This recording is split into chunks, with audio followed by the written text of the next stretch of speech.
What's up, guys? This is Benny Ricciardi with FTN Bets on the FTN Network, bringing you our NBA prop report for Wednesday, December 30th. All right, so here we go, guys. We only have a 6-game slate today, and there's 1 or 2 games where the props still aren't up at this point. So maybe we'll get those props in a little bit, and when we do, if anything pops up off there, you can always come back and check out the bet tracker and see if there are any other plays that we add in. But for now, there are 4 plays that we're going to be adding in. 2 separate games and 2 plays from each team. So let's take a look and see where the edges are today. The first one I want to talk about is LaMelo Ball assists. This is a number that I like a lot. The number for him for his assist today is 3.5. Now, I know he's only playing about 20 minutes, but to me, the best thing that he does is pass the ball and set up his teammates. So this number felt a little low. When I saw our projections come out, we have him projected for over 5 assists today. So that's a pretty sizable edge. And on top of having a pretty sizable edge there, this is paying plus 125. So you bet $100, you get 125 on top of the 100. So you bet 100 and your ticket is now worth 225 if he does get over this number. The fact that we have it over 5 and we need him to get the 4 is a pretty big deal here for me, because that does give us a little bit of room for error there. And that is something that I like to look at. I mean, he's basically projected for more than 1.5 assists over the number that he has there, which is close to a 40% edge based on that. So that is definitely something I'm interested in and one of my favorite plays for the day. The other play from this game is Gordon Hayward. And I was trying to figure out the best way to play this Gordon Hayward number. His points are, our projection for his points, I think his points projection is like 17.5 is the number that, or I'm sorry, the prop number is 17.5. And our projection was much higher than that. I want to say we had him at about 20 or so. But we also have we've also seen him be a guy that's been racking up the assist. He scored 28 actual points in 2 of their 3 games this year and has at least 7 assists in all 3 games that they've played. So to this point in the season, he's averaging over 30 points plus assist per game. And the number here is only 24.5. Now, remember, Dallas is the slowest paced team in the league currently, so you wouldn't expect this to be the tippy-top scoring game that you get from the Charlotte Hornets.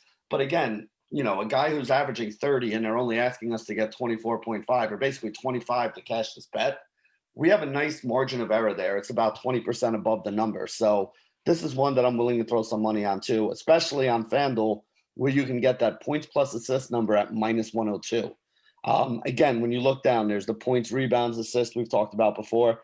FanDuel also offers points plus rebounds and points plus assists on top of offering points, assists, and rebounds on their own. I think Gordon Hayward could even score over 24 points today and get this on points alone, the way he's been on offense for this team. So the last 2 we're going to talk about are 2 with the Memphis Grizzlies. And I think the reason why I like these, and I think the reason why our projection system likes a lot of these as well, is that Memphis is going to be in a very, very interesting situation here today. There are a lot of injuries on this Memphis team. John Morant going down is just the latest, but DeAnthony Melton's been out. Justice Winslow is out. Jarrett Jackson is out. They're missing 3 or 4 guys who would normally be starters here. And the more I'm looking through this team today, this is going to be a very thin bench. So a guy like Grayson Allen could wind up playing over 30 minutes tonight. A guy like Jonas Valanciunas has been playing around 30 minutes. I think he's been playing even more than 30 minutes the last game because they just don't have the bodies to throw out there and do anything else. So I know it's not a game that it looks like they're going to be in, but somebody's going to have to score points for them in this game. These 2 guys have numbers that we have like a 25 to 35% edge on their scoring points here today. I didn't want to go nuts because I do think there's a little bit of a chance of a blowout risk here, something similar to what happened to us last night with New Orleans. A bunch of those New Orleans props, with the exception of the one for Eric Bledsoe, who just was not at all involved in that game. A bunch of those props were actually on the way to cash. I mean, I think we only missed Zion by about 3 or 4 points, and he barely played in the 4th quarter. And we were like a rebound or an assist. I'm sorry, a rebound, a point, or an assist away from the Steven Adams one. And he didn't play at all in the 4th quarter there. So if those guys got their normal minutes, I would have felt a lot better, and we probably would have had a pretty good chance to cash those. But that's what happens sometimes in blowouts. So, today I'm looking at the 2 guys on the Memphis side because honestly, even if this game does blow out, they're so shorthanded that I still think these guys, or at least one of these guys, is going to wind up being on the floor and being able to get over that number. So I put 3/4 of a unit on both of these because I was a little worried about the blowout. But really, if you're doing it based on the numbers, like we're more than a 20% edge on both of these. So they really should be one full unit bets. And that sums it up right now. Those are the four things that are popping out on our prop report on the FTN network, sponsored by FTN Bet.